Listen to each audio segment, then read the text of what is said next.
As we all know, there are no easy games in the Champions League. But there was clear expectation that Arsenal were going to beat Sevilla. We expected it because of the level of our playing squad, because of the issues Sevilla has faced this season. They're like 14th or 15th in La Liga. And because of we're just the better team overall. The group, we should eventually top the group. We're currently 9 points, and the second place team is 5 points. I could come in today and was lyrical about the beautiful football, the one-touch games, the one-on-ones from Bukayo Saka, and especially Gabriel Martinelli. The force and the pockets of spaces that Leandro Trossard constantly feels, and the difference between how the connections when Trossard plays there, or especially Gabriel Jesus, and how Nketiah plays in that role, and how it affects our general play and how we and our ability to move the ball in tight areas. But I'm sorry, guys, I'm not doing that today. Football is about foundation, right? You can have the best striker in the world. You win nothing without critical foundations. And what do you build your foundation on? Your defense and your midfield. We had two generals on the pitch yesterday. Saliba, the Rolls Royce, a generational talent we have on our hands, and Declan Rice. I was going to start this video by saying I owe Declan Rice an apology. But I knew he was a good player. But I'm sorry.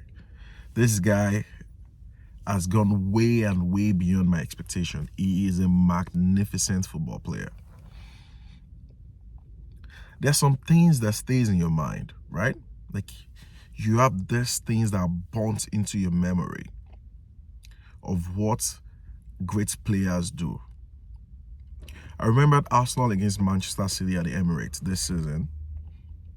Critical tackles between the 55th to like 75th minute. Constant tackling under pressure, retrieving the ball and carrying the ball up the pitch. It's one of the reasons why Jorginho is not loved in the fan base. Firstly, because he's a player who's played for Chelsea successfully, but also because he's just a player who can take on the pressure, not for a lack of ability when it comes to the things that he knows how to do, which is passing the ball in between the lines. But he's a player that could be kept out of a game. In what sense? Like, if you block the spaces for Declan Rice, for example, playing as a 6, what does he do? He can carry the ball up the pitch. What that does is it creates conditions that the opposition has to respond to, right? Declan Rice just galloping up the pitch. They have to come. When they come, Martinelli opens up. Well, the midfield opens up. Jorginho cannot provide that for us, but Jorginho is also useful in what he knows how to do. We're currently in this state now because Thomas Partey can't keep fit to save his life. We know that. Magnificent footballer. A world-class player we have in Thomas Partey can't stay fit. But this Declan Rice is a serious player. I can't believe what I'm saying. And the funny thing is, it almost seems like there's still gears for him to go. I personally want to see him play as a 6. As a defensive midfielder. Because it just cleans up. Right? The purist in me will say, okay, a Partey at 6 and Declan Rice just galloping. Right? It's a waste. Rice as a 6 is going to do the 6. He's going to gallop into the midfield. We just need to figure out how the left 8 is going to look like. The spine of our team is incredible. You have William Saliba. Look at that last-ditch tackle. If there's anything that you want to learn or you've seen about Saliba in the last 1.5 years, is been constantly playing for us finally, is that he rarely goes down. There's a reason he doesn't get a lot of cards. There's a reason why players like Romero get red cards and yellow cards, 5, 6 yellow cards, 7 yellow cards a season. Saliba rarely goes to the ground. The kind of cards he gets for is too tight, then he pulls you, he gets the card. The way you know a true defender, a really good defender, is their ability to anticipate, to position themselves correctly in areas whereby they are being proactive, not reactive, right? For strikers, it's the opposite. Strikers are typically reactive. Ball comes to you, you're first to react. You have to decide quickly. For defender, is your ability to position yourself in such a way that you're not overextending yourself and going to last-ditch tackles. This is something that Gabriel has come leaps and bounds in the last 18 months, right? It's not just clearing and slashing, and no, he's gotten better and better. Maybe because of people develop differently, or maybe just because we're just better defensively, right? Adding Rice to the equation makes us a monstrous side in terms of aerially we can be bullied. Right?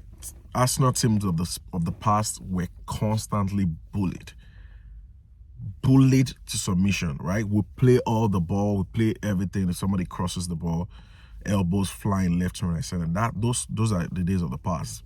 This doesn't happen anymore. The team we have right now is a team that knows how to react, that knows how to be proactive, and the foundation is strong. The only reason we have this many points this season is not because of our fabulous attacking football. We're 3 points from the top, from Manchester City, the team that we're trying to chase down to win the Premier League. The reason we are where we are right now is the foundation, right? We have all these other issues surrounding our squad. The David Raya issue, we're still undecided if he's going to be the number one. I think he's the number one, but, people still want to, it's just what it is, right? The manager picks the player, we support the manager and the team. Sometimes we don't understand it, we keep going. The Kai Havertz situation, right? He hasn't said a word of light. He hasn't been very good. It's been 4 over 10. But the dog work, he does the dog work. But in terms of the creative side of the game, he's not giving Arsenal anything. Partey has played 2 games this season in the Premier League. That's ridiculous. He's one of the best midfielders in the league. The top 5 best central midfielders in the league, Thomas Partey is there. So we've missed this player for 15, 16 games this season. Gabriel Jesus has played, maybe 4 games this season. So the same thing with Martinelli. He's missed games. Trossard has missed a lot of games. Now Martin Odegaard has missed a couple of games. But the foundation of Benjamin White, Takehiro Tomiyasu, Gabriel, and Saliba, and Declan Rice has been so solid that 1 or 2 goals in games we still get through. It's been so controlled. The passing, not rushing, not just running up and down, creating space, and just having to recover in games. It's reduced this season. All we need now is to get our key players back. To complete the spine, we need Gabriel Jesus. There's no striker on the market that we're going to buy. There's an improvement on Gabriel. That's the truth. There is no striker currently on the market that we can purchase that is going to be a significantly better player than Gabriel Jesus. Gabriel Jesus is a magnificent player. Now, we can improve on Eddie. I know Eddie scored a hat-trick against Sheffield the other day. I give him his flowers, but I'm not particularly convinced, right? I think he's had a run in the team. He might be the kind of player that develops later. By 26, 27, they become a 20-goal a season striker in another team. But I don't know if we have the patience, because we want to win right now. We need to win. But the spine is coming along gradually. If David Raya can cement himself as the number one and actually show the investment that Mikel brought him for catching crosses early, ability to become the third centre back in between Saliba and Gabriel, his ability to pick passes in between the lines. He did a couple of ones yesterday, and he also messed up on like the simple ones, the ball directly to Benjamin White. He didn't get that right. So these are conversations that we need to have and that we're having right now. And hopefully, as the season progresses, Mikel fixes this and we get our key players back. Odegaard doesn't need to travel for international break. We need him getting fit. The same thing with Jesus. Both of them have been called up. I don't know why they haven't played. Jesus hasn't played in 3 or 4 games. Odegaard hasn't played in 2. So we need answers to these questions. But I am happy with where we are right now. Arsenal fans, take your eyes away from the Premier League table. Don't focus on that right now. Right? We focus on the Premier League table. We're there for 70, 80, 90% of the season. Last season, we didn't win it. Take your eyes away. Focus on our games and focus on supporting the team and getting through this critical moment. Thanks so much for having me. Don't forget to like the video, subscribe to the content. Like, please, guys.